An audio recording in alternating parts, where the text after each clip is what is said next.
Minutes past 6 here. We'll get this started. So tonight we'll run through some of the work that we've done and some of the things that have come about this year and what we're looking for the future. First off, I'd like to thank all of our partners, and it starts with the three guys that are right up here. We have Rep. Paul Schmidt, the mayor, and Senator Mike Rodrigues, who have all been great big supporters of this project. They see the benefit of the South Watuppa in improving the water quality for recreational and water use in the future. So, Senator, I don't know if you want to say anything. Sure. I want to say anything. I know you do. Yeah. So. Good evening, everyone. Thank you very much, Paul, Mr. Mayor, Representative. It's great to see everyone as we continue having our conversations about improving the water quality in South Watuppa Pond. As many of you know, I've spent my entire life up, around, and on the pond. I always joke that back in the 70s, I like to say when I was 12, but back in the 70s, giving water skiing lessons on South Watuppa Pond. And I've seen it through its ebb and flows. I can remember the days of it looking like pea soup. We were out there swimming and skiing and sailing on the pond. I remember when this Kerr Mill's burnt in January of '87, and they pumped so much water out of the pond. I think they pumped over 2 inches of water. It was iced over. It was frozen over, but they pumped about 2 inches of water out of this pond, trying to extinguish that fire. But thank you to the work that Paul has done, and under his leadership and working with Rep. Schmid, we've been able to secure some state funding to provide the studies and the research to improve the water quality. So I'm anxious to hear where we stand and what the new research has shown. And thank you all for your interest and for being here. Thank you. Thank you. Representative. Thank you.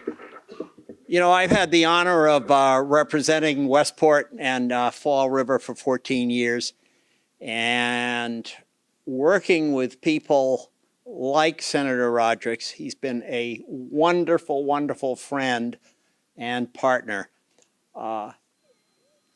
People like Mayor Coogan and also Steve Willett, who's in the audience, who's been a selectman in Westport for a number of years. But getting projects like this done is really what it's all about. And I am going to miss this job as I go back to my farm, but I'll go back to the farm knowing that maybe I've made a little bit of a difference in some small ways. So thanks very much, and over to you, Mayor. Yeah, absolutely. South Watuppa Pond is a team effort. I was on the phone. I know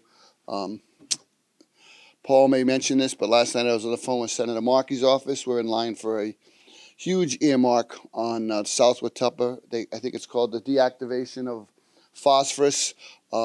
They're waiting till after the election to pass the budget. It is sitting in the budget. It's going to help this project immensely down the road. Paul Ferland does a great job with water in the city of Fall River.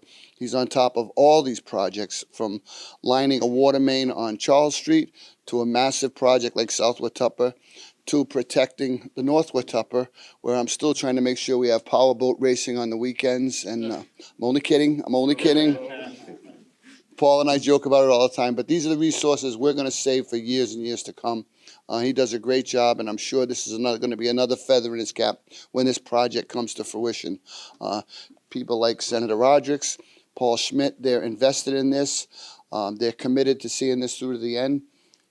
Projects sometimes move along slower than all of us would like, but this one's going to keep going until we get it done, and it's going to be under the leadership of Paul Ferland and the crew at the Water Department in Fall River. So I really appreciate your efforts, and I really want to thank everybody for coming out tonight.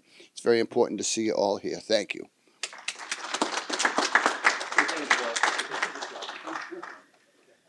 All right, thank you very much for that. we do have other partners in the state and federal government that definitely recognize this project, recognize the benefits that we have here on South Watuppa Pond, recreational and other that this provides to the whole entire region. As everybody knows, this is a partnership really between the city of Fall River, Westport, and Tiverton, as we all border the pond and all contribute to what goes into the pond and what happens in the pond. So some of the other partners that we have, I just want to run through them. I know most of you have seen this, but Bay Coast Bank, they provided initial seed money to start this project 4 years ago. UMass Dartmouth has been a partner with us, doing sampling in the pond and doing different analysis, and you'll hear some about that tonight. And Rep Edwards from Rhode Island has also partnered with us through this project.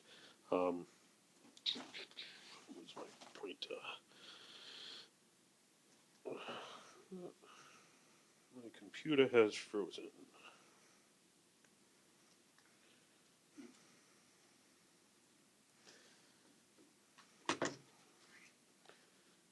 There we go. Okay. So some of the other partners that have contributed, Liberty Utilities, they provided some funding through a mitigation project that they had to do. So we were able to use that funding towards South Watuppa Pond. The MVP program, Municipal Vulnerability Preparedness Program through the state, who's funded through the state budget, that has provided grants with the future potential for additional grants coming into this project. Groundwork South Coast worked on the project last year in education of the public of what goes on in South Watuppa Pond. Atlantis Charter Schools is looking at the educational benefits since they are a neighbor to the pond and some of the other runoff areas that come down to the pond. Viva Fall River has also been a partner, and we hope to be able to use them in the future for public education, public outreach. The one that we did forget from this slide as well is Serped.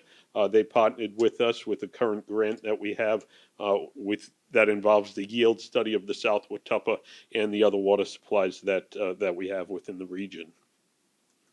So right now, I'll turn it over to Zach Henderson from Woodard and Curran to go over and run through the agenda and some of the basic slides, and then we'll get to hear from some of the real experts that really understand this and are going to help us better the water quality of the South Watuppa. So thank you.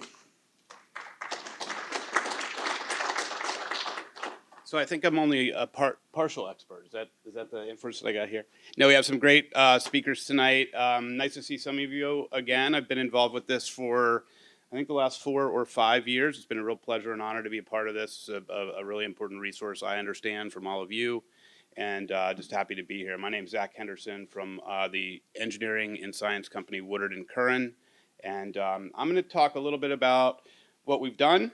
We're going to bounce to UMass Dartmouth to talk a little bit about what they've been doing related to the more recent sampling and chemistry. And for many of you that have been with us over the last several years, some of this will be a little bit of going over where we've been before, but we're going to add in some new stuff. We have a couple very smart folks, definitely the experts on a few of the new things that we've studied. They'll talk about what we're currently doing and then what we still have planned for the future, and there's some exciting opportunities there.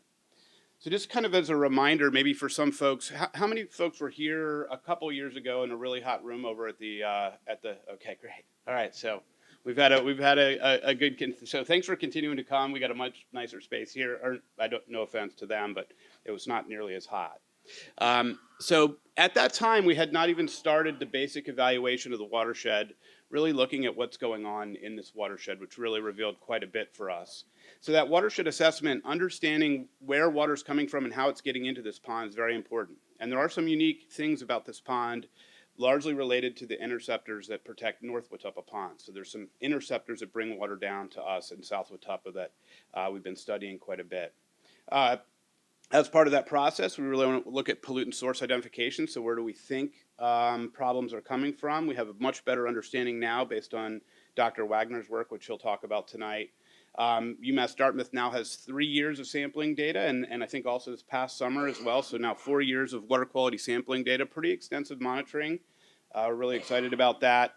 And then what we did at that time is we looked at opportunities for pollutant source control. Those are very important. It's things that you all can do. It's things that the city can do related to keeping nutrients out of the pond, right? Protecting from erosion, sediment, leaf litter pickup on the streets in the fall, being careful with fertilizer, all those types of things, very important related to keeping things from getting into the water and into the pond. And then we've also looked at over the years several different opportunities to mitigate stormwater runoff, which can be a major contributor and problem in the watershed. So all that was what we did initially, and that's kind of got us to where we are today. And I'll come back to me in a few minutes, but I'm going to turn it over now to David Schlesinger. He's going to talk a little bit about what UMass Dartmouth has done and what they've been doing. Hello, Dave Schlesinger. I'm a research associate at UMass Dartmouth. And I was in this project from the very, very beginning. I think I've been out there almost on the water almost every time, somehow. We finished year 3 in 2023. We've been collecting water column data monthly. We would take dissolved oxygen and temperature profiles, samples for nutrients and for chlorophyll, and other markers like total carbon, total nitrogen, which is another way to talk about phytoplankton in the water. What's the biomass of phytoplankton? Let's see. We did do some phytoplankton monitoring in 2021, looking at the types of phytoplankton and cyanobacteria that were in the water. These next 4 things we haven't done. It's still to be determined: the plant surveys, mussel surveys, bathymetry, and the sediment surveys. The watershed delineation is primarily with you guys, right? Yep. Yeah.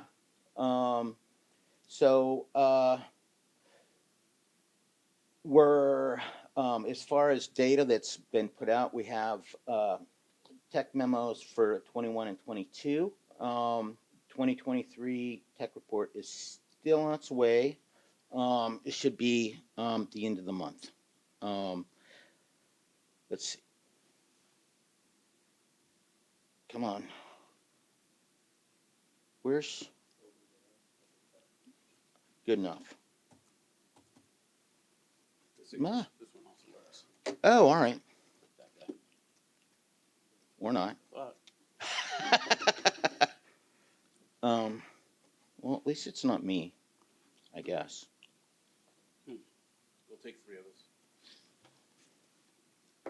No, I've done it. This is your computer, isn't it? Yeah. There you go. All right. Okay. All right. So, we've completed the 3 years of monthly water quality sampling in 2023, and in September we put out a continuously monitoring sonde, a device that measures oxygen, temperature, salinity, chlorophyll, depth every 15 minutes. Because obviously, if we're out there once a month, we're missing a lot, right?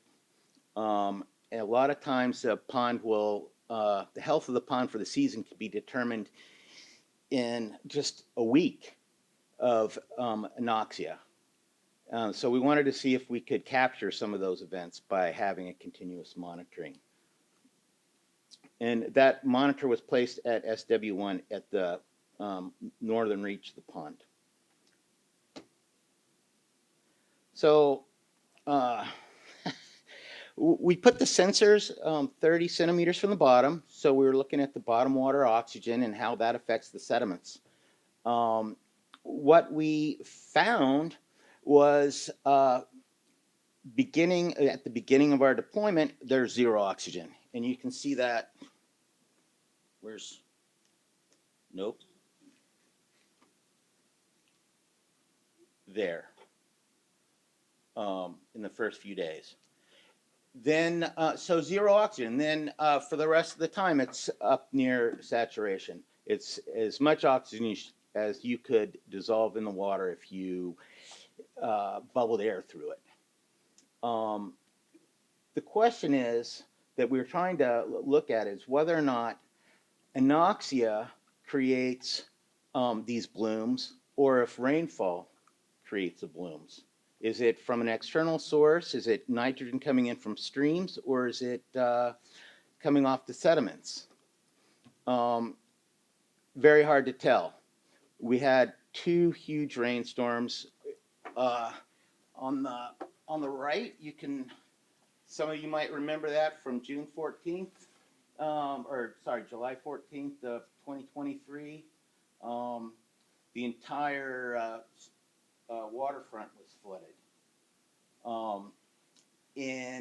Beginning in around the 11th, we got 8 inches of rainfall over the course of 5 days. Very hard to separate the two. What we did find is that this bloom,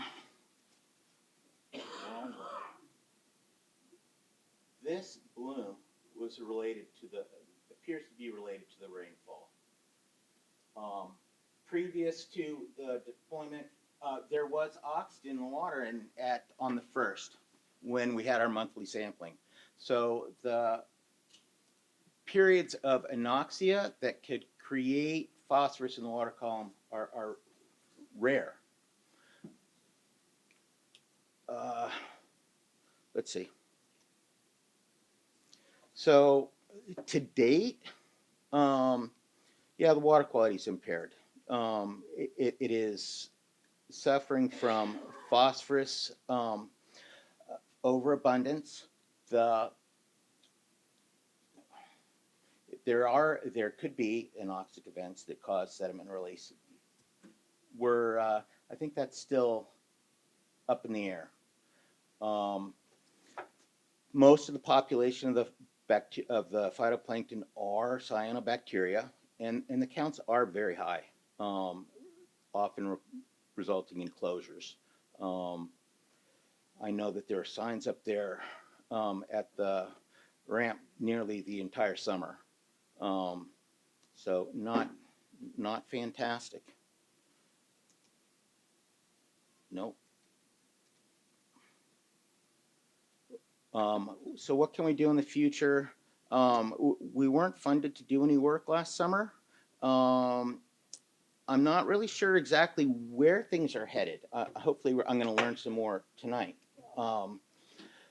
One thing that we could offer is a sediment nutrient regeneration study. We know that from Ken's work that there's lots of phosphorus in the sediment.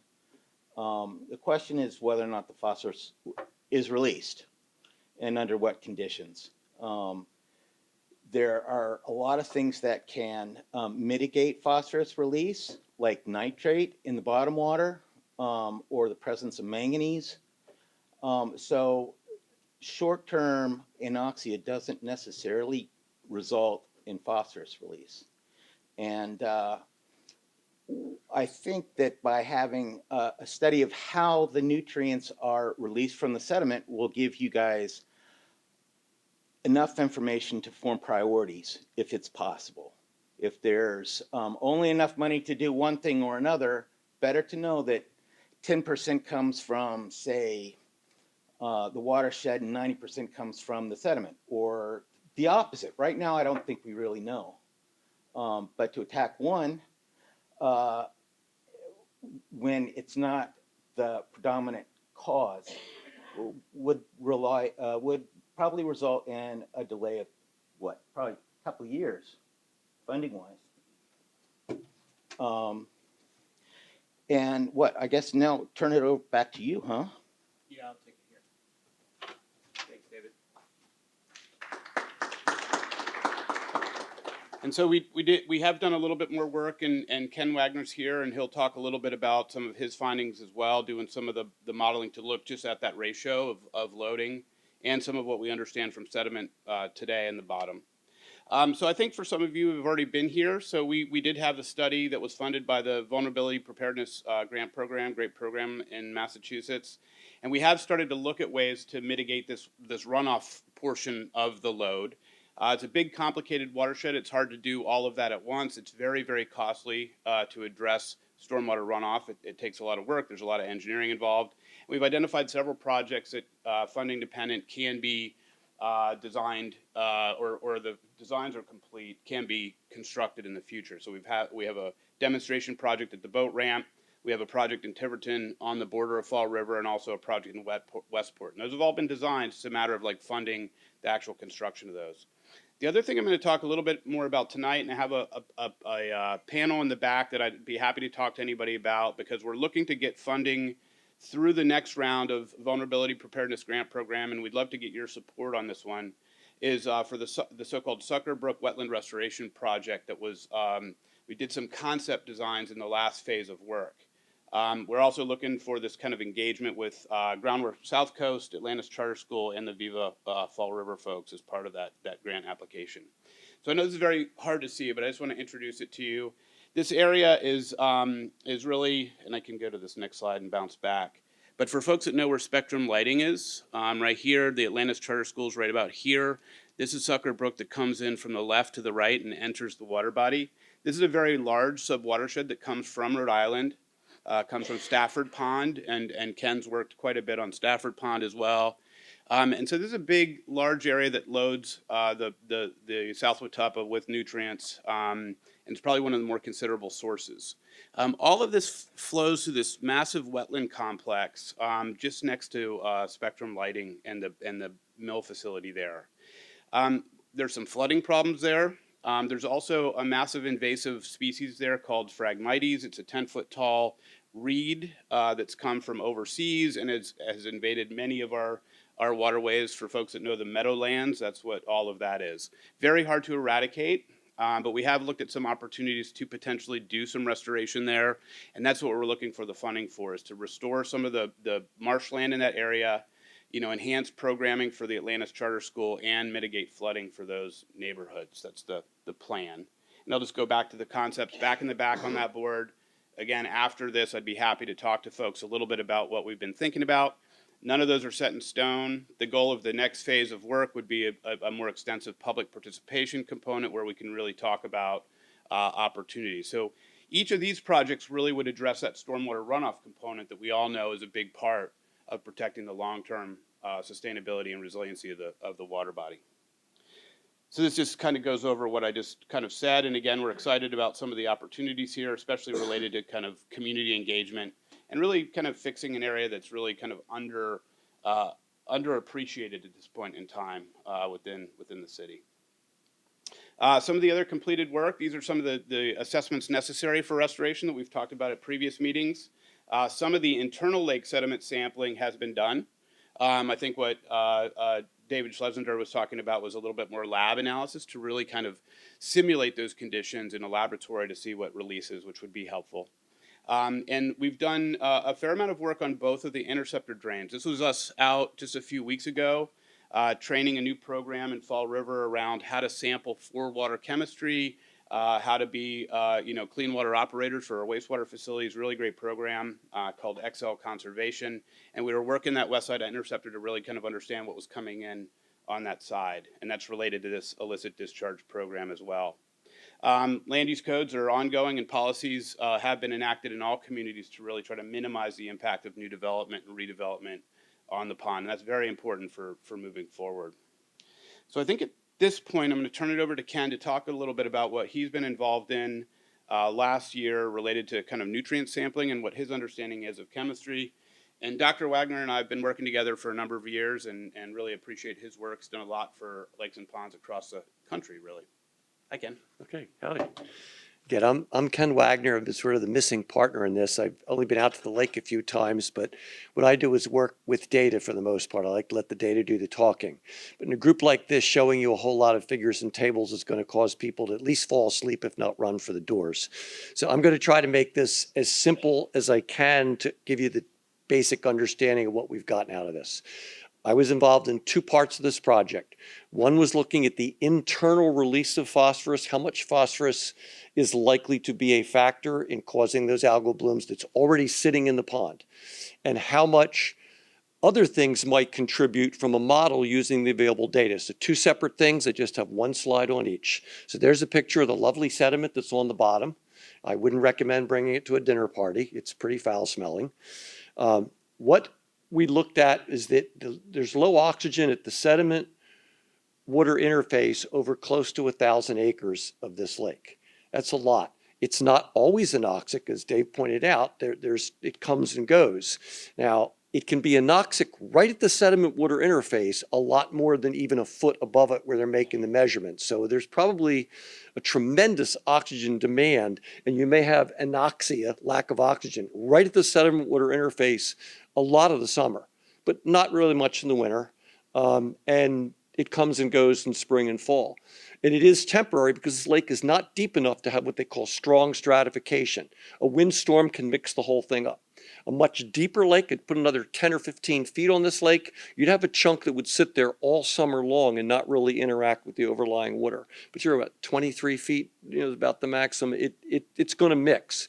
That's almost a worst case scenario because if you have the high oxygen demand, and now you have this phosphorus sitting in the bottom, and it starts getting released, and then you get a mixing event, it all becomes available. Of course, once it gets up in the oxygenated waters, it's phosphorus mostly being released from iron compounds, and they recombined.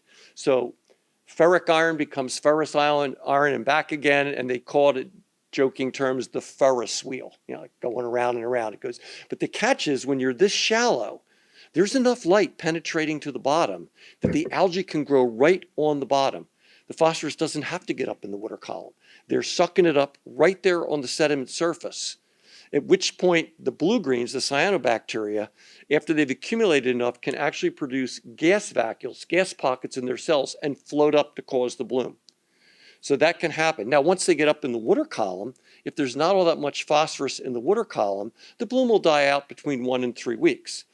But if there's plenty of phosphorus in the water column, which is where your watershed loading and all those storms comes in, now you can prolong the bloom over and over and get a succession of types. So there's a lot of things going on here. What we started with was just looking at the sediment. How much phosphorus is there in the upper 4 inches or so that might be recycled? Again, numbers may not mean much to you for units, but you're somewhere between 5 and 10 grams of phosphorus per square meter. Now, to put that in perspective, value less than 1 is not too bad. I'd like it to be more like 0.5, but 1 is not terrible. We're at 5 to 10. 5 is considered high, 10 is considered outrageous. So you are somewhere between high and outrageous with the amount of phosphorus sitting down in the bottom. It's a time bomb.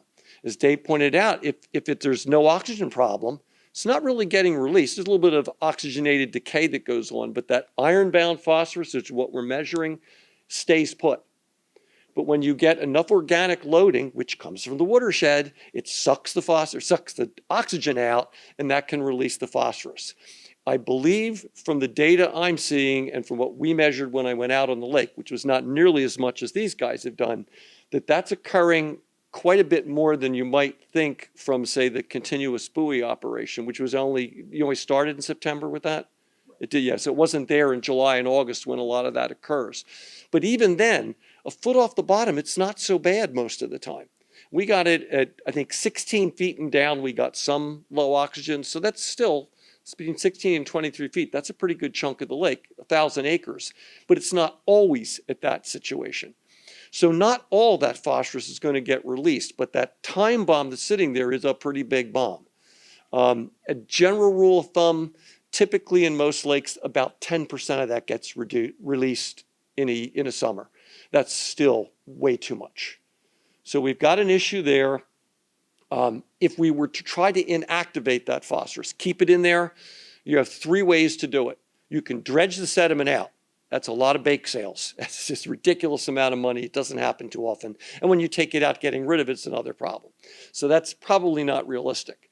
You can put oxygen in, make sure the oxygen stays there, mix the lake, add oxygen, whatever, to keep it oxygenated.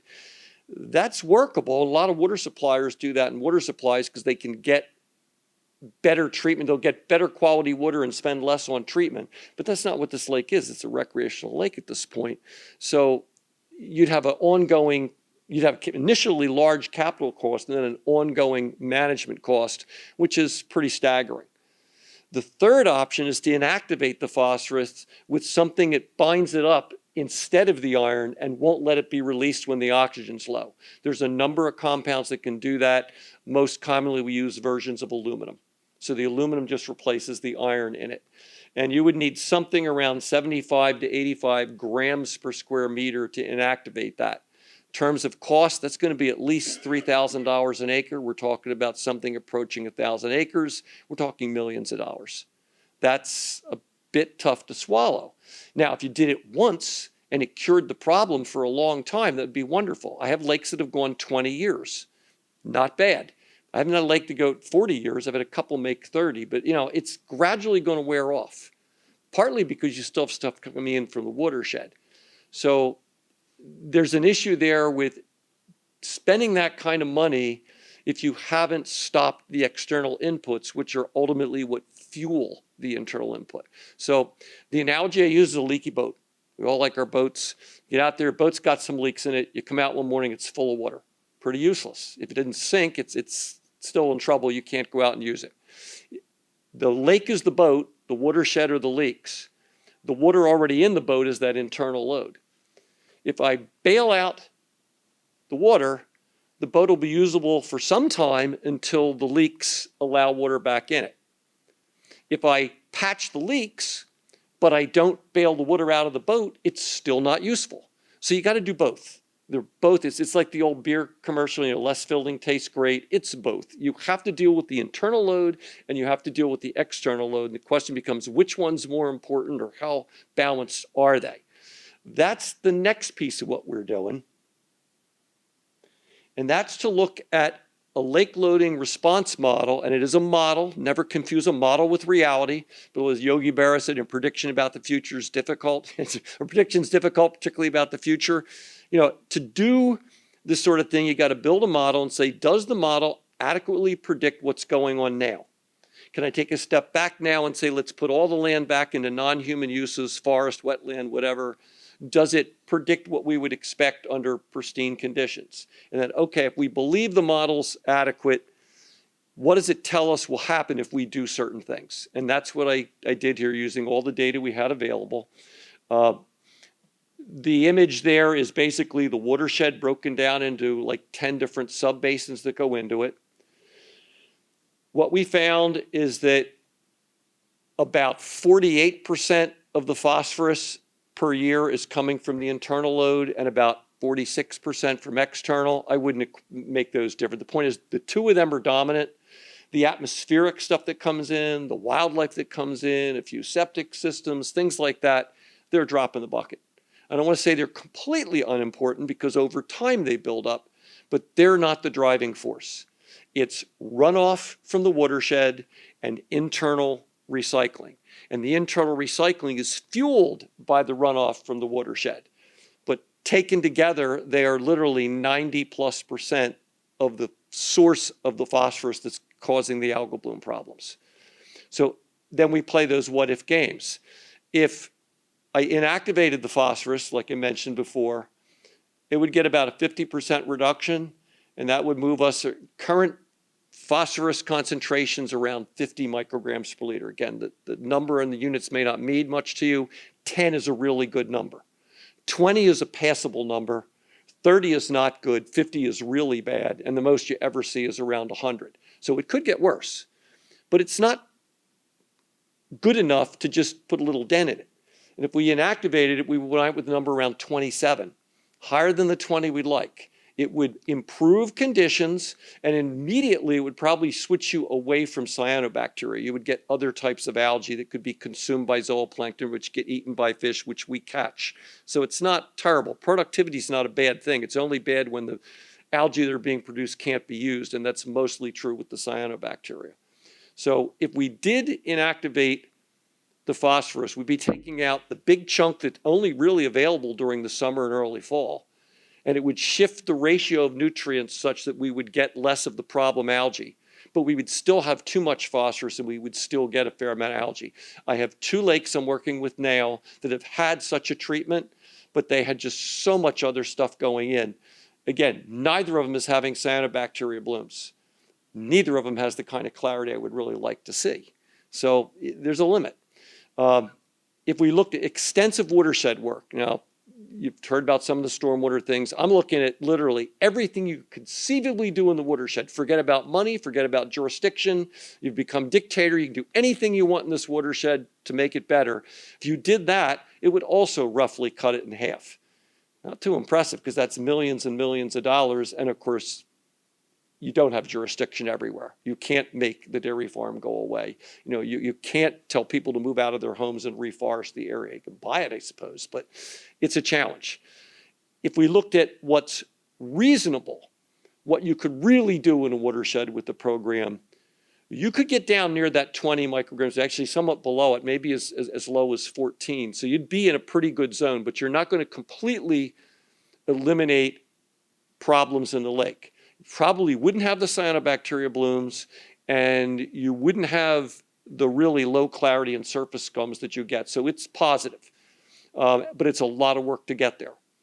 Now, another way we use the inactivation as an interim thing. Again, money's an object here. It's expensive. But if you did that sort of treatment, you would buy some number of years, probably not a decade, probably at least 5 years, where you would get better conditions. But again, think of that leaky boat analogy. Your leaks are not a couple of loose rivets. They're also not a huge gash in the hull, but they're big enough that if you don't keep bailing out, you're going to have a hard time fishing. You got to bail with one hand and fish with the other because the water's still, coming in. The nutrients are still coming in.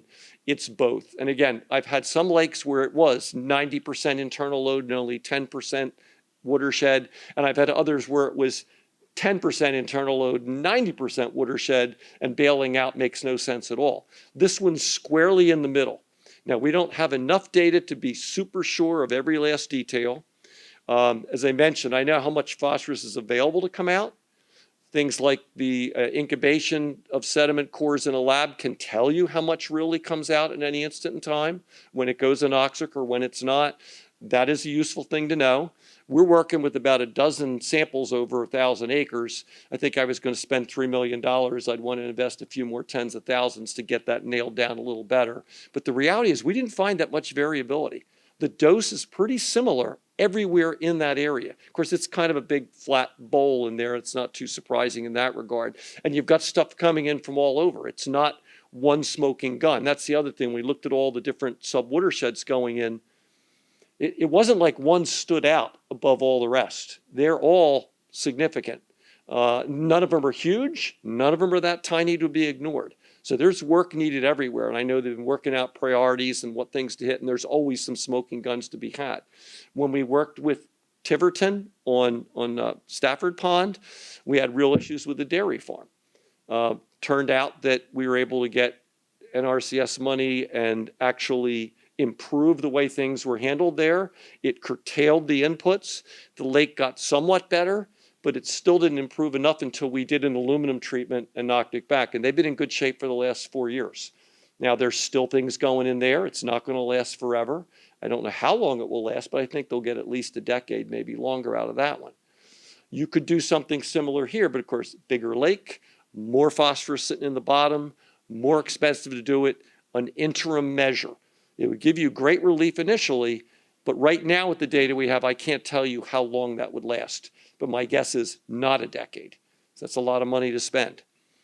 So it's like the kid in the dike, you plug the leak or bail out. And the answer is probably both, but if you can only do one thing at a time, you probably have to deal with the watershed a bit more before you're ready to do something in the lake and expect some longevity to results. So that's where we're at on those two pieces. I've got lots of facts and numbers and such. If you want to glaze over, they'll be happy to answer questions, but we can move on. I think Neil Fennessy's up next.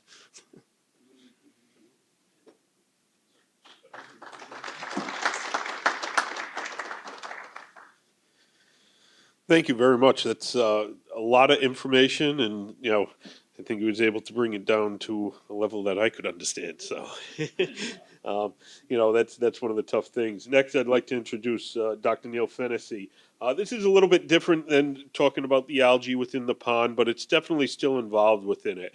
One of the things that we've been working on is what we call a yield study for all of our watersheds.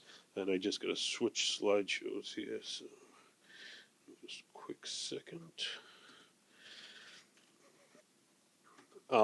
So I just wanted to bring this into this conversation because I know everybody that's here really has a love for the pond, has love for the watershed, has love for everything involved. So I just wanted to really bring this information to you guys. There's some history on how the watershed and the ponds were used, and then we'll go into some of the reasons that we're doing this yield study for all of our watersheds throughout the whole entire area. So with that, I'll turn it over to Dr. Neil Fennessy. Thank you.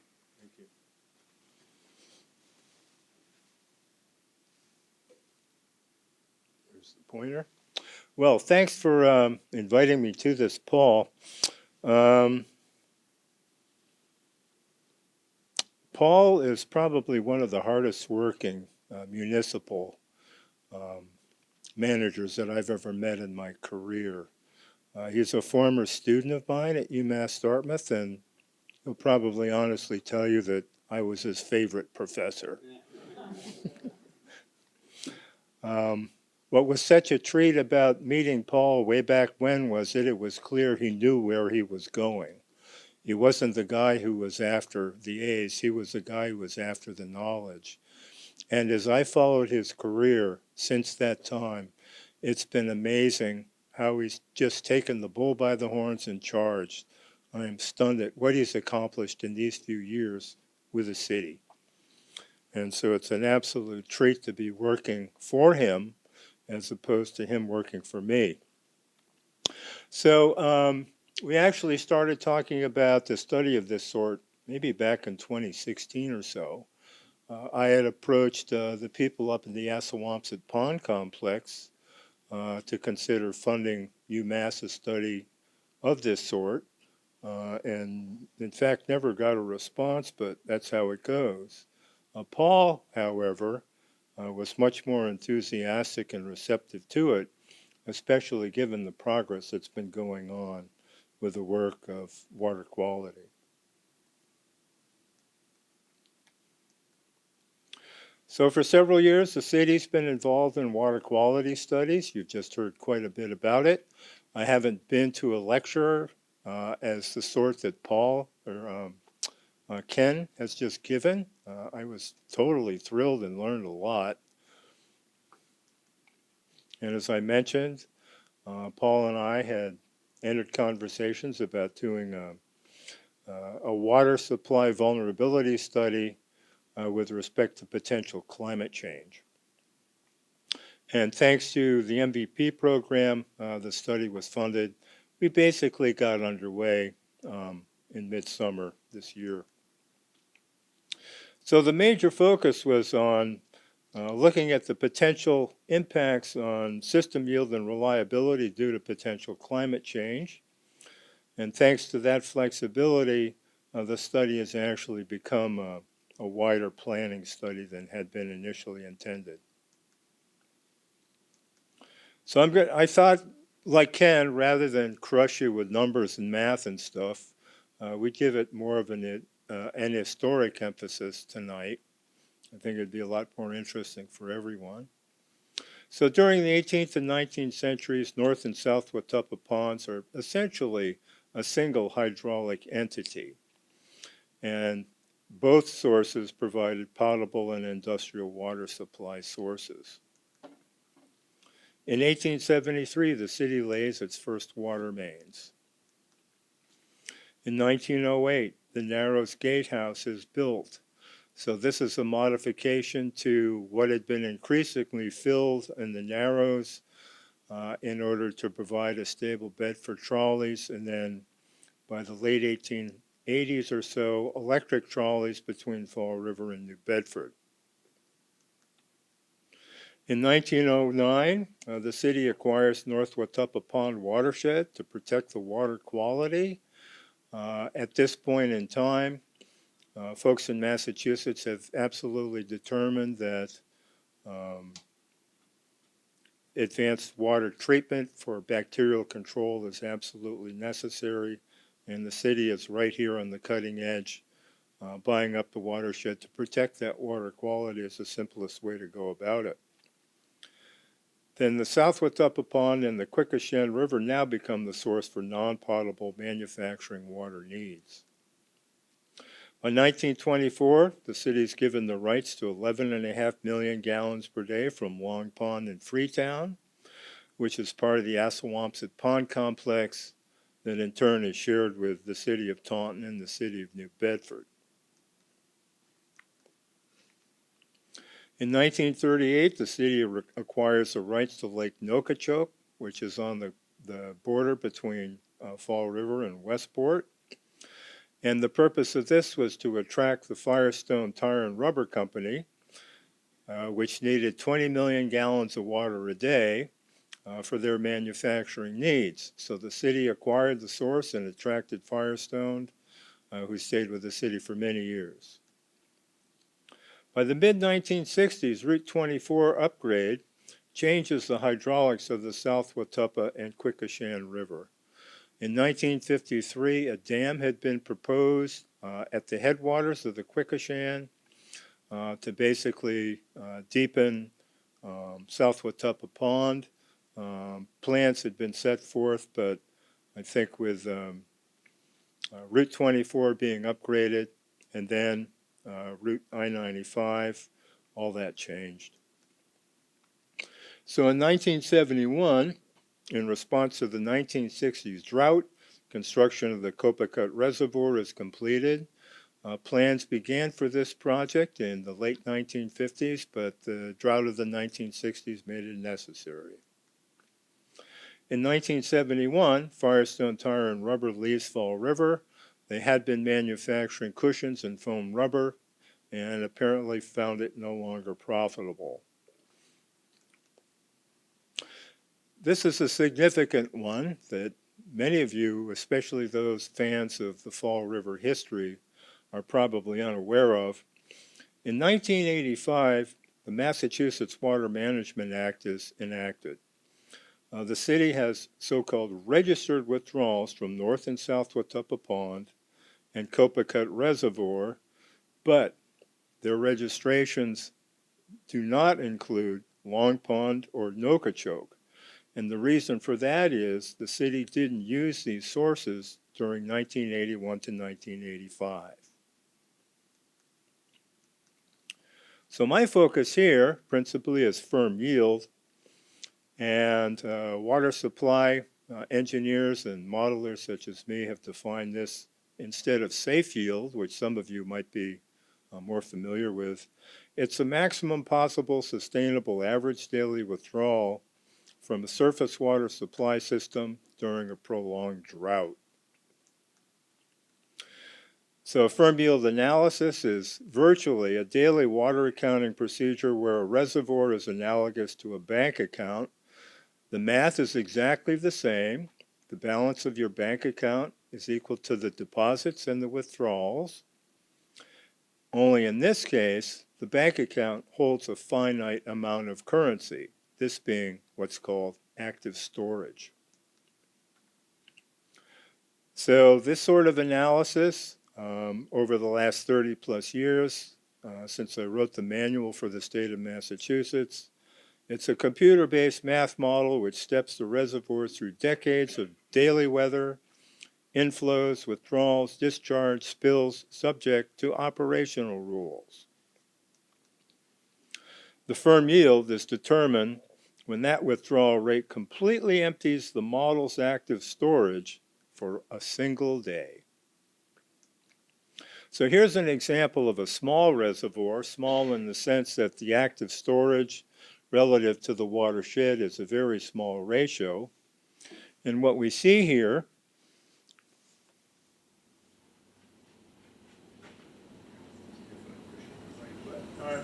most of the time, this thing is full, so it's 100%. But down here, it dried out for one day, and it looks like it's just about 1965, say November or December 1965. And then it recovers. So there's a few other ups and downs and so forth. We'll get into this in a little more detail. This is a large reservoir. Here we've got the same contributing watershed, but now we've got a much larger active storage. And we can see this thing is not full for much of the time. It languishes less than full quite a bit. And some of the preliminary analysis shows that North Watuppa Pond behaves like this a bit. So it tends to stay down. It doesn't jump right back up, but it tends to stay down and languish.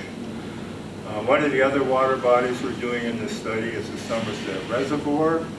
So preliminary work with the Somerset Reservoir is that's virtually full, refilled every year. Very different kind of animal. So part of my emphasis here, of course, is on climate change, and I don't want to kill you with this sort of detail either. So scientists basically agree that the Earth's climate is changing faster than it ever has due to greenhouse gas emissions. Atmospheric CO2 concentrations have risen by nearly 50% since the late 1700s. Within the last month, a new satellite has been launched, which is actually tracking point sources of both methane and carbon dioxide globally. Absolutely stunning results. You can actually find this stuff on YouTube, and you can see what looks like, you know, smoke from fires that are actually carbon monoxide and CO2 from feedlots in Texas, Pakistan, carbon dioxide plume from South Africa, and so forth. No joke. So the Earth, which modelers consider as land, sea, and atmosphere, is heated by incoming solar energy, and this is referred to as shortwave energy. And after that solar energy heats stuff up on the surface, including lakes and rivers, some of that energy, this is called long-wave radiation, is radiated back into space. So you're considering the Earth as kind of a mirror. The hot stuff comes down to the Earth's surface, heats the Earth's surface, some of that goes back up, it's now cooled off. So these are theories that have been around for 150 years.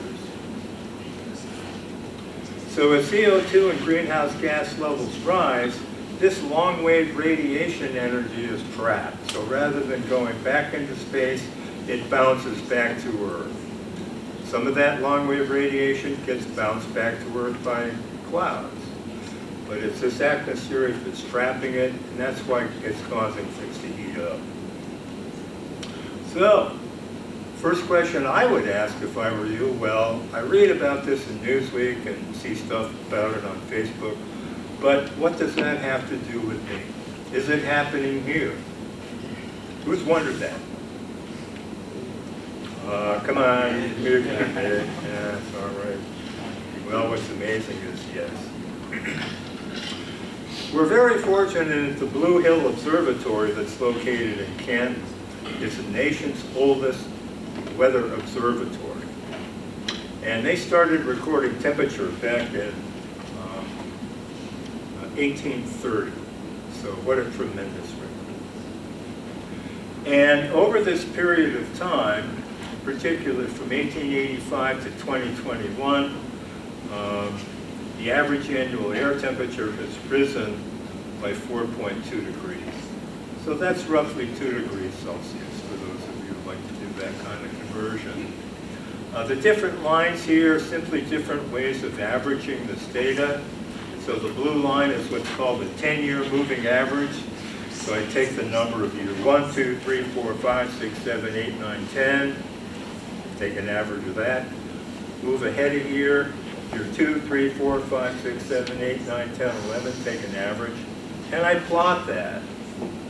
And then this other one here that's red, this is a 30-year moving average. So year 1 through year 30, year 2 through year 31, average those. And what this does is it smooths it.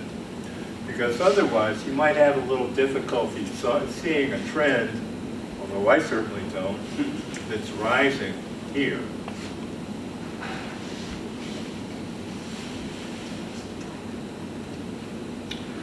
Now, what's surprising is the effect that this has had on precipitation. Totally amazing to me.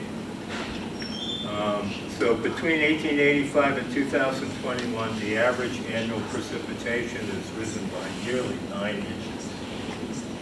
which is about 20% of what it was. So this means things are wetter. It's hotter, but it's also wetter. Now, being a water supply kind of guy, I'm interested in, well, okay, well, let's take a look at some of these significant events that occurred during history.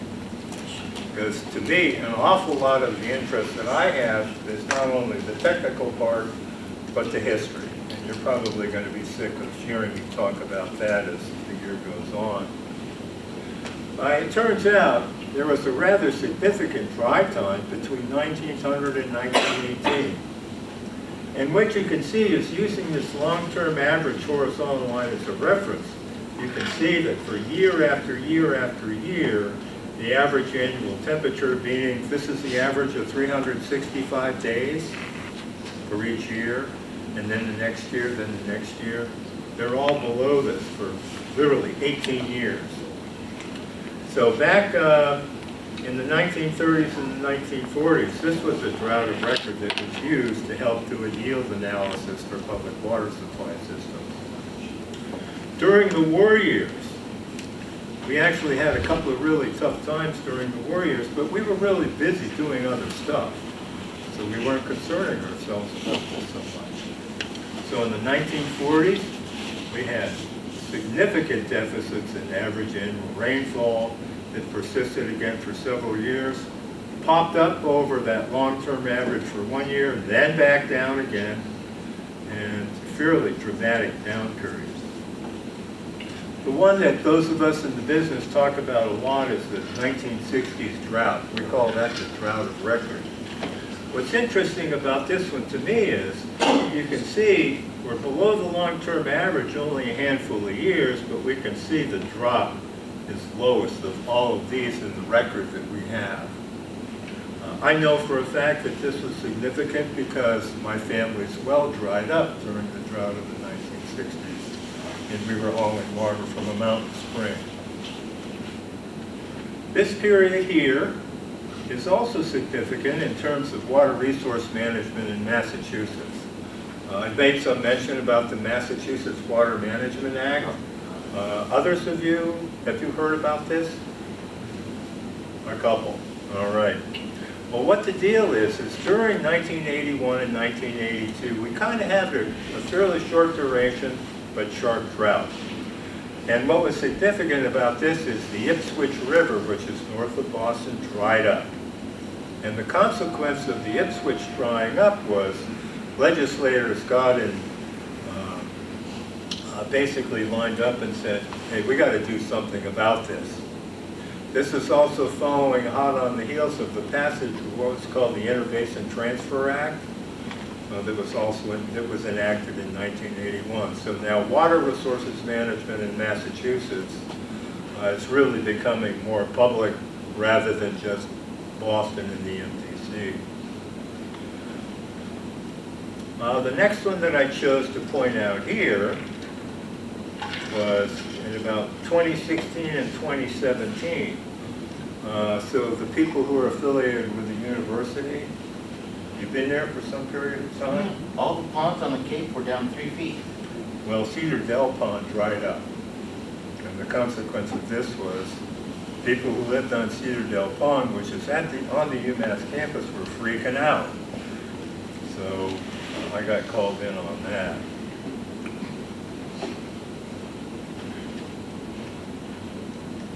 So we're going to talk about modeling climate change just a little bit. Again, it's not my goal to crush you, but to give you a flavor as to what it is.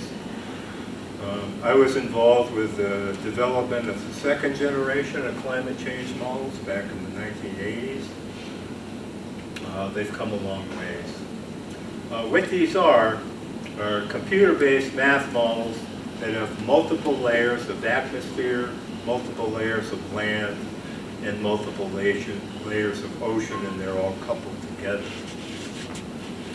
So this is a really cool kind of overview of what the model is. And this is telling us that the horizontal grid is comprised of fractions of latitude and longitude, so everyone's heard about that. And then the vertical layers, in terms of the atmospheric portion, can be either height or pressure. So for example, the atmospheric pressure here on the Earth's surface is 1,000 millibars.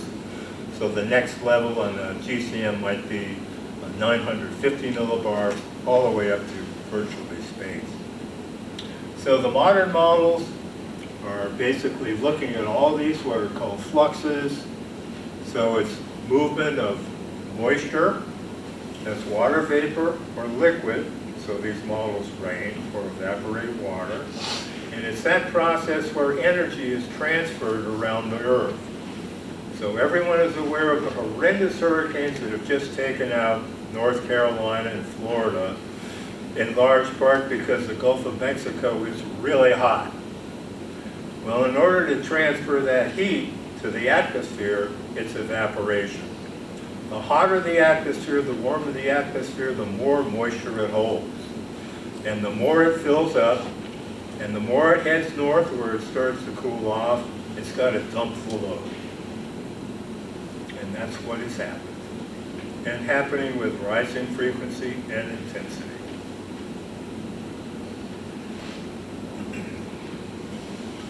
So, major goals in my study here is to determine the potential impacts of global warming on firm yield and what that's going to do to the reliability of the surface water supply systems here in the Greater Fall River area.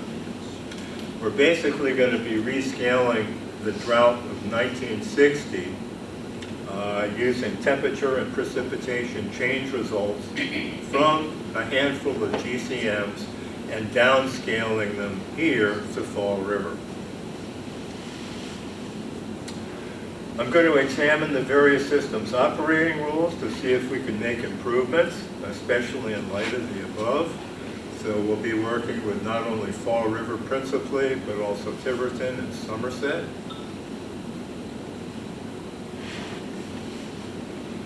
And we're going to take a look at the prospective regional water supply sharing strategies to better meet the needs of Fall River and the surrounding communities into the future, and as Paul has already anticipated, considering emergency water supply hookups. Major work that Paul and Woodard and Kern has accomplished, and heads up to them for being so forward thinking about this. So, what I did was go into the record that Paul found at the water treatment plant last spring, I guess it was. And I spent an awful lot of time pounding on this stuff. And some of this Paul hasn't seen yet, because I thought it'd be fun for you, and we've got a surprise for him at the end. And if he took a look at my slides, then he already knows. So, when we're talking about how healthy North Watuppa is, it's reference to full pond, which is 0 inches. So at the old intake plant, or the old intake house, so there's a pipe that's going through the floor of this and leading to the old pumping plant. There's actually a ruler called the staff gauge that sticks into the water. And so here's a blow-up of that staff gauge. And when Paul and I were out doing surveying a couple of weeks ago, we could see the water level here is at the slightly wider mark. That would be 0. So when the water level is at this point, it's considered full pond. And there's remote censoring telemetry work in the Narrows Gatehouse that actually reports this back to the city so they don't have to have somebody standing here in the rain watching it. So that day it happened to be down about 0.4 of an inch, despite the fact that it was windy, so waves were causing it to wobble around.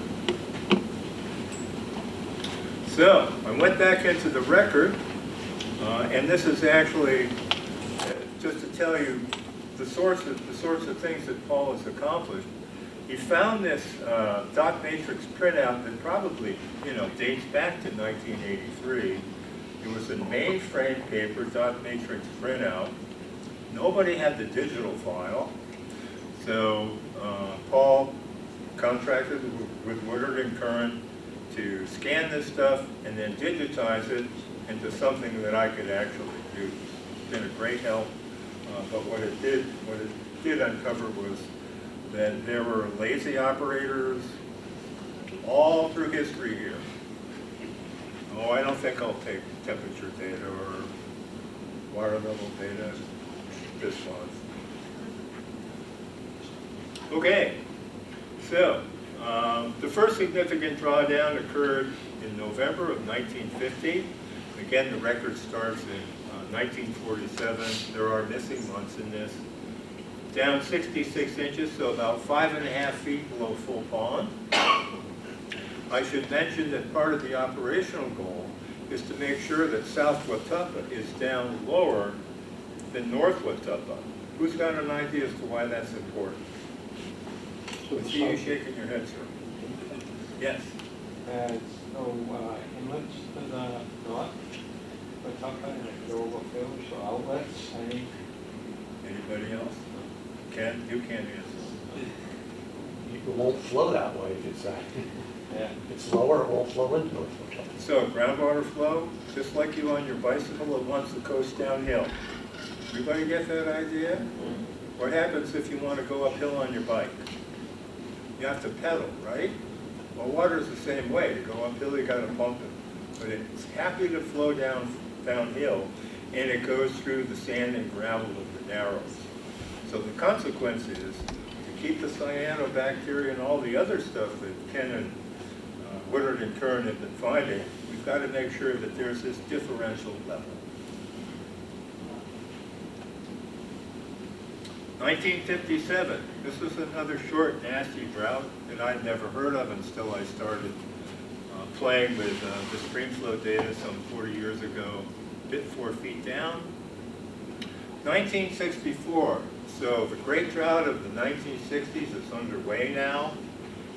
We're down 50 inches, and notice this is all happening later in the year here. Part of that consequence is there's water demand. Water demand tends to be higher in the summer. Runoff tends to be higher or lower in the summer because of evapotranspiration and those sorts of processes. So the low points tend to be late in the fall. Oh, Merry Christmas, 1965. Down 6 feet. You're shaking your head. Do you remember that? Actually. Yeah. I am stunned. That's awesome. This is the sort of history that water people really worry about. How frequent is this sort of thing going to happen again? And that's the whole point of my study. Is it going to be more often? Is it going to be less often? I don't know. And that's what's so fun and exciting for me about this sort of undertaking.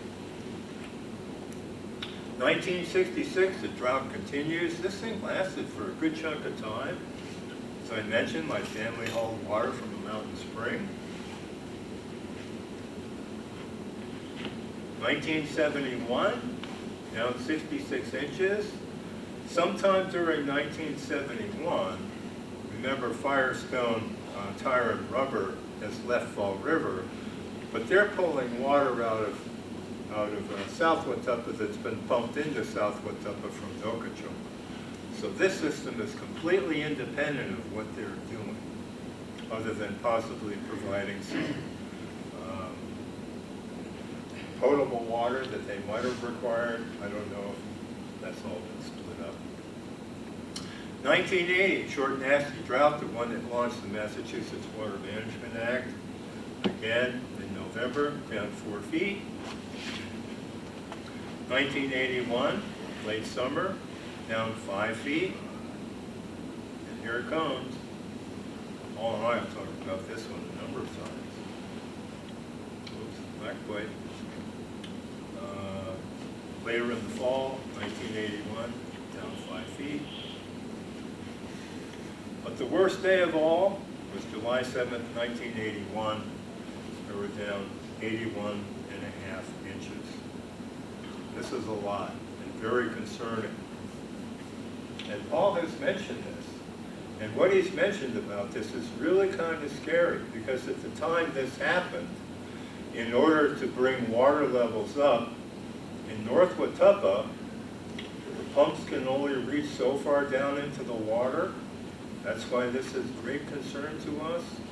The water levels obviously have to be below the inlet of the pumps, otherwise the city is totally out of luck for water supply. So the consequence is conveying water through the Narrows Gatehouse backwards. Rather than spilling it into South Watuppa, they opened the gate so that South Watuppa is now spilling into North Watuppa, but hanging bags of copper sulfate to try and treat the algae and the sort of nasty stuff that's in South Watuppa. Oh, but look at this. 3 days before it, water level was at 5,200 inches. The day after, it was 51 3/4 of an inch. So who believes that the water dropped 30 inches in 3 days? Let's see, how many acres is that? 2,000. About 2,000. 3 feet times 2,000. Who can convert acre feet into million gallons? And then recover. Nah, unfortunately, this is another one of those tragic typographic key entry errors from the data. It was key punched in 1983. Through no fault of my friends at Woodard and Curran, they did exactly what they were supposed to do. But beating through this data has been a hell of a challenge to create the kind of climate that I need to drive my work. So, sorry to bring that up, Paul, but if Terry is around, you want to have we should go out for beers and talk about this. All right, so there it is. Be happy to take questions. All right. Thank you, Dr. Fennessy. Really do appreciate that. You know, again, like I said, one of the things I wanted to do with bringing that in is really be able to show the connection of North and South Watuppa.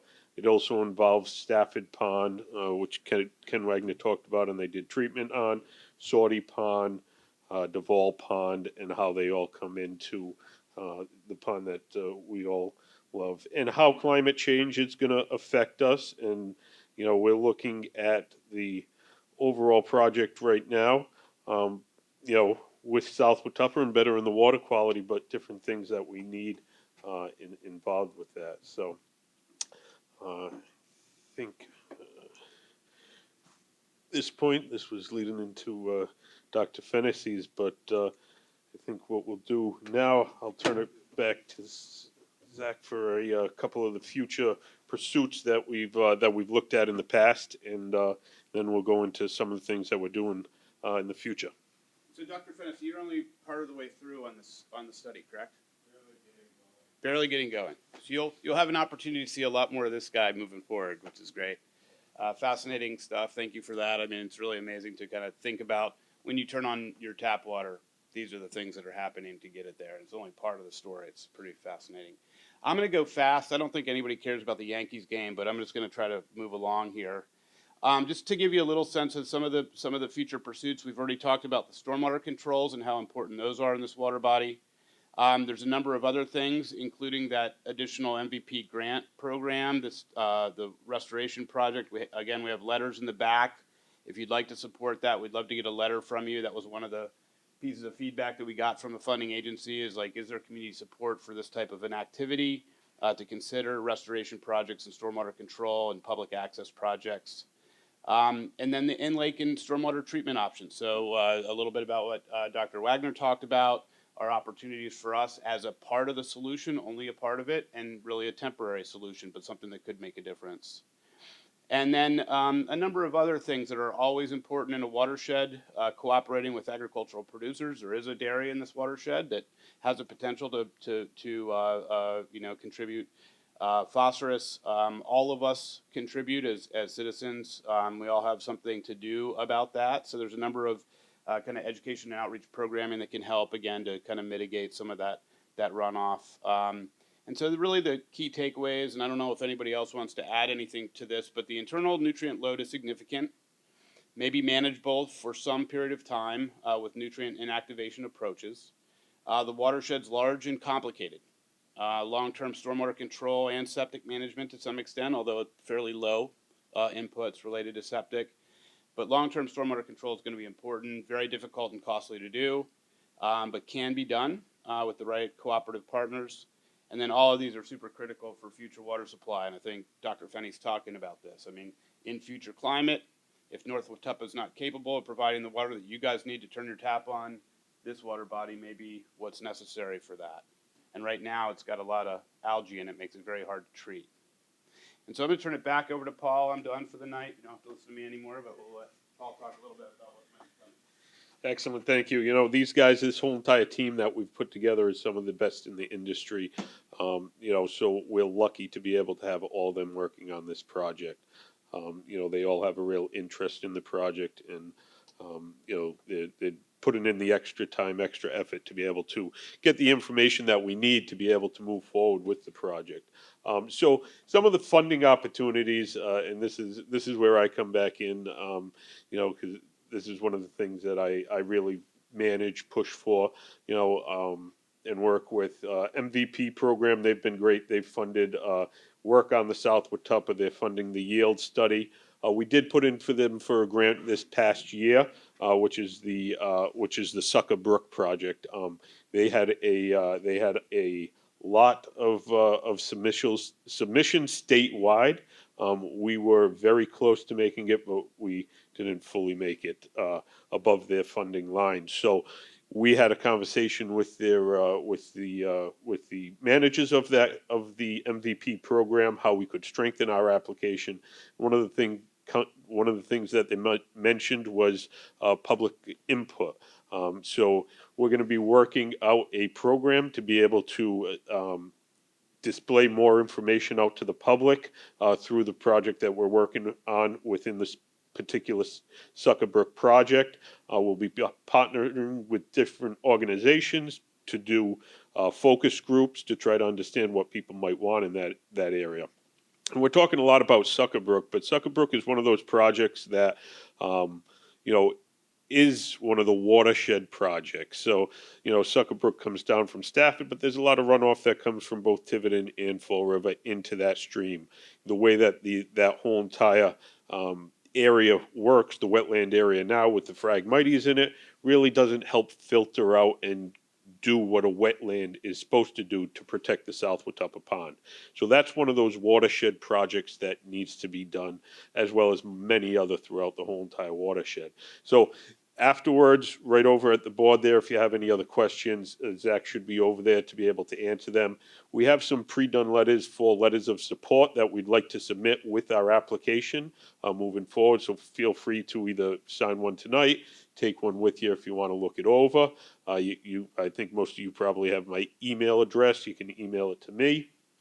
Give them to your neighbors, give them to whoever around the pond that's interested. And I think letters of support when we submit our application the next round is really going to make a difference for us. So MVP program, they've been great partners. The city submitted some American Rescue Plan. We talked about that. That funded some of the prior research that both UMass, Dr. Wagner has done, as well as Woodward Curran. So those are great programs. ARPA is coming to an end now.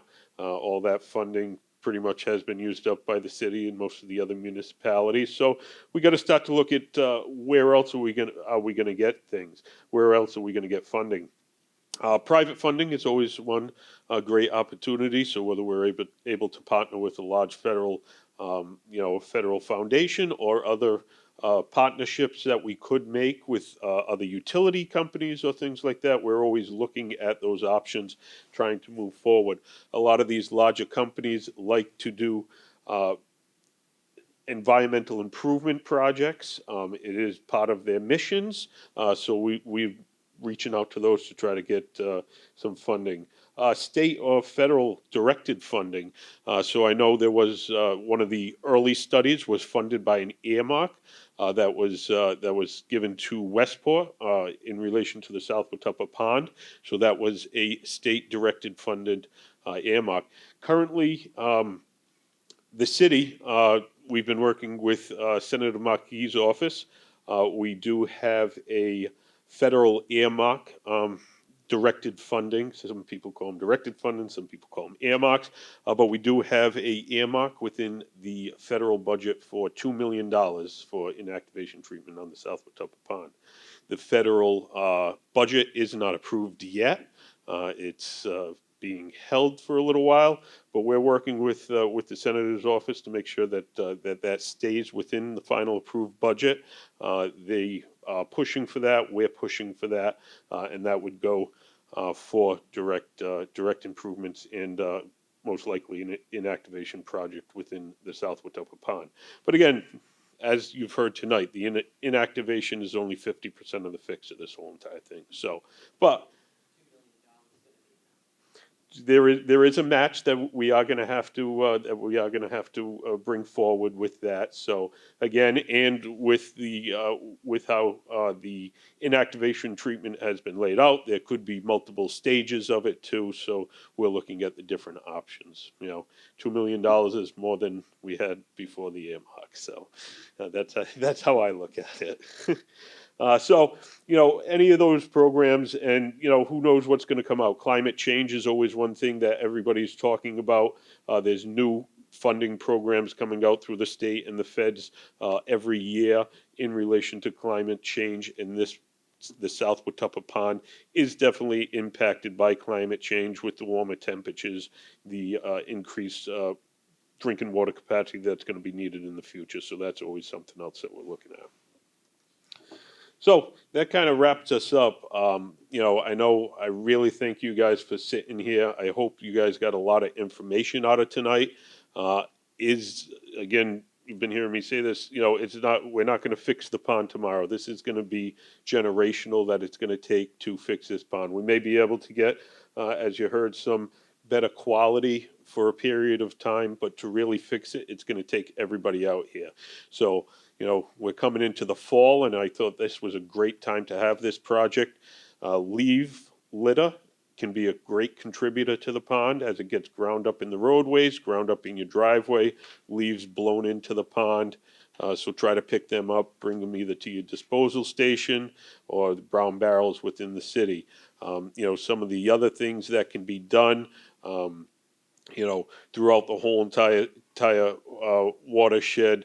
You know, we think about little things of picking up dog waste or making sure that your septic system is pumped and cleaned possibly. Even those may be very small impacts, but every drop within this bucket counts. So, you know, everything that you can do, tell your neighbors to do, to be able to make it better, makes a better situation for everybody involved. So, if there's any questions for myself or anybody else, feel free.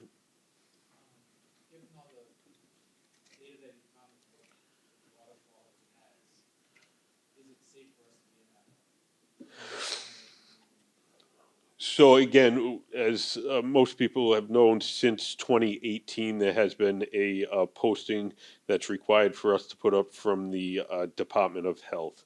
It lists the hazards. There is not a ban on swimming within the pond, but it lists, you know, there is a caution, and people need to decide on their own what their risk is and whether they're comfortable with that risk. I can give you a little more detail on that. Yes. When you have visible accumulations of cyanobacteria in the lake, you only have about a 20% chance of that actually having toxins that are hazardous. But 1 in 5 shot, you know, it's a little dangerous. There's no requirement that anyone test for those toxins. And in fact, it's very expensive. You have to do it very often.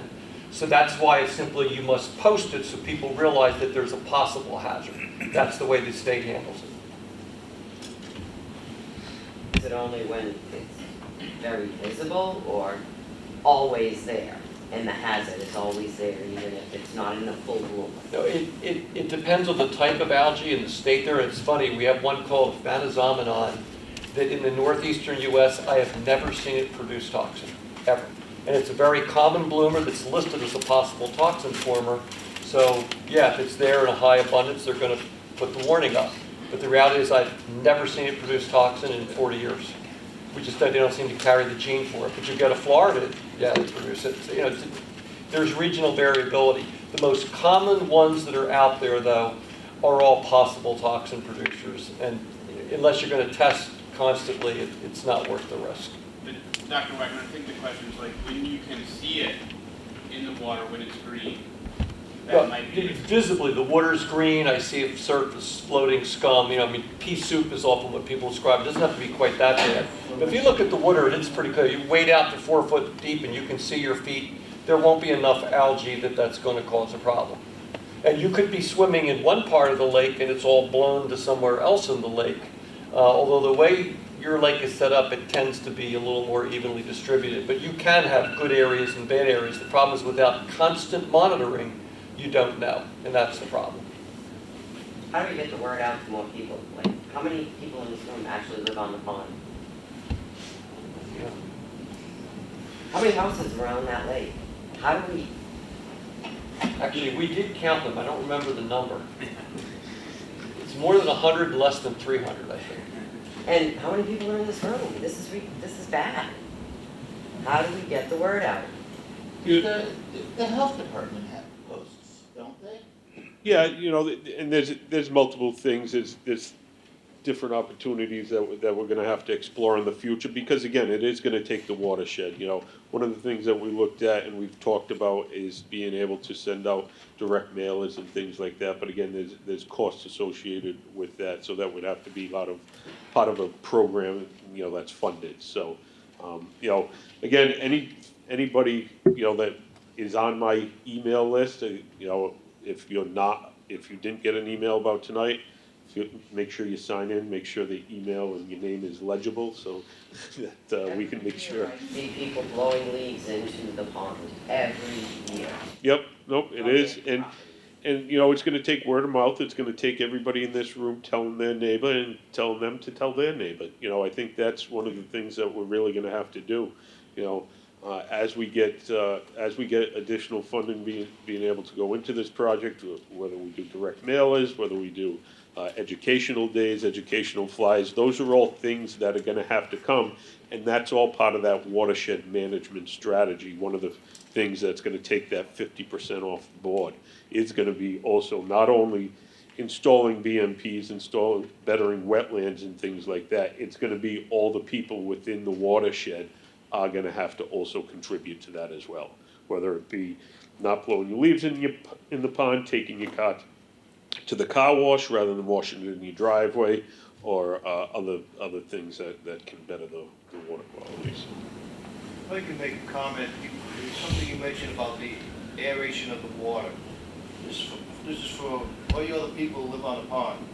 I have a pump that I bought at Contractor Supply. I water my grass and my garden from the pond. When my grandchildren are coming over to go in the water, in the morning I turn that hose off and it runs on the rocks and it clears out my beach. It's crystal clear. And we go swimming. And it's a simple thing, and I think it helps. It certainly helps in my beach area. On a localized basis, that can work. It just becomes really expensive on a lake-wide basis. Right. I mean, I'm paying for the electricity myself, but it's something, you know, utilizing the water I have. I don't have to use fertilizer. I use it in my garden. My flowers are spectacular with the nutrients that are in the water. It's a low-cost item. It works. Without a doubt.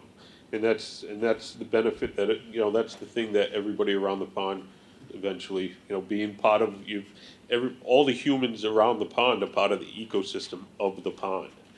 So what you can do to better your own yard helps out the pond. Another question or comment.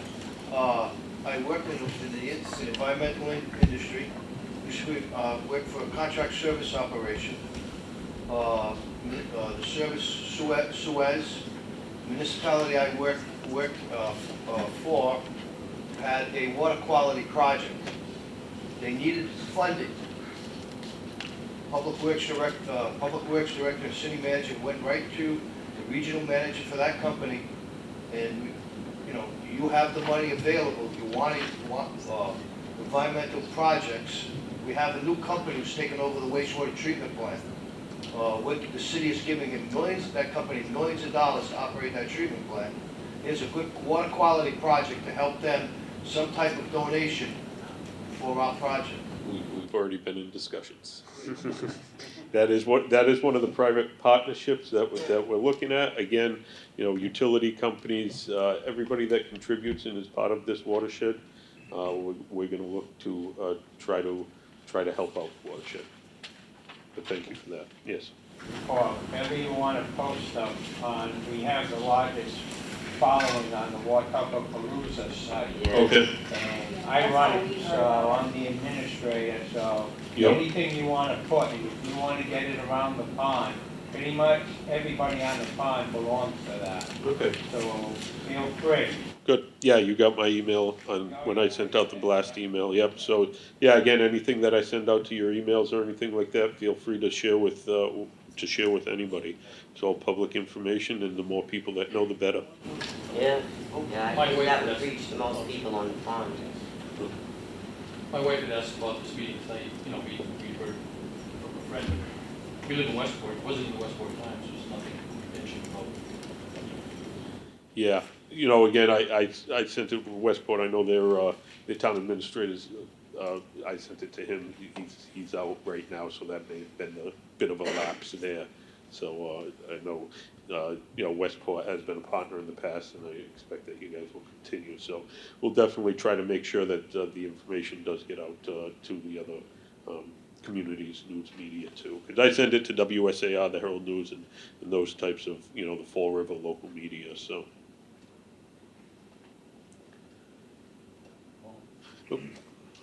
Even though I'm sitting next to Dr. Wagner, the question I'd like to pose to him that I thought it would make sense to share with you.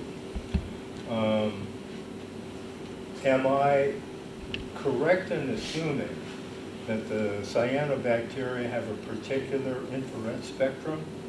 They do? So could that be detectable from a drone? Yes. How expensive would a drone cost to have the IR capability to actually transmit it somewhere so that somebody could monitor it? It's a more sophisticated IR spectrum than what you typically get, but it does exist. And there are people that do this. In fact, John Hudak, South Central Connecticut Regional Water Authority, now retired. He's got his own little company doing this stuff. Yeah. Dang, somebody else thought of it, huh? Yeah. So I think there's a chunk of potential technology for you. The lady in the back who wanted to know, well, when should I be concerned? If somebody is actually streaming, you know, real time, the infrared signature has different gradations of color to basically give you the heads up where it is, where to stay away from, where to bring the grandchildren, save a few bucks on pumping, to go swimming. That actually could work. It's something your size that's actually a worthwhile exercise potentially. So I think the whole point of my comment here is to plant that seed, and I'm not surprised that Ken is saying that, yeah, that could work. I wouldn't say it's in common use in places, but it is a doable thing. In fact, I'm involved with some venture capitalists who are trying to set up a company to provide self-service things. Hey, if you want to do this, if you want to do that, here's what you order and here's how you get it and what you do with it. They're probably still a year away from being out there, but it doesn't hurt you to chase some of these things. You could also get a meter that measures chlorophyll and ride around the boat with it. You know, the spectral thing might be faster, but once you had that instrument, you'd be able to test it anywhere you wanted. And there are limits on the amount of algae measured that way. You'd say, yeah, if it's above that, that's probably not a good idea. And it'll actually measure overall algae, and it'll give you a reading for just the blueberries. So there are techniques out there. You'd have to do a lot for yourself, but if you're willing to do that, there are efforts that could be made to better monitor the lake. Thank you. Welcome. Go get them. All right, like I said, I learned more tonight as well. Every time I listen to these to the experts, UMass, Dr. Wagner, Zach from Woodward and Curran, these guys just know this stuff. They live this stuff, and they're great partners that we've been able to partner with. So I thank them very much for coming out tonight, sharing this information with all of you. I hope you guys understand that. Naturally, we're not moving light speed here, but we're not sitting here on our hands doing nothing. We're making the progress that we're able to make, doing the steps that we need to do to be able to get the correct foundation in place to be able to move forward to correct this in the long term. So, one more question in the back there.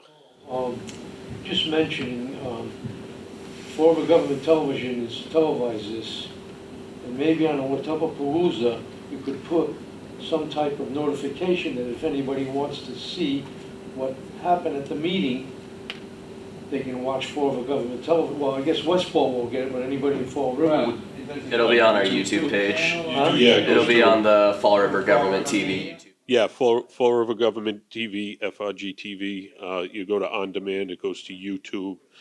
With that and the Watuppa weather station, connections there, it's my son-in-law.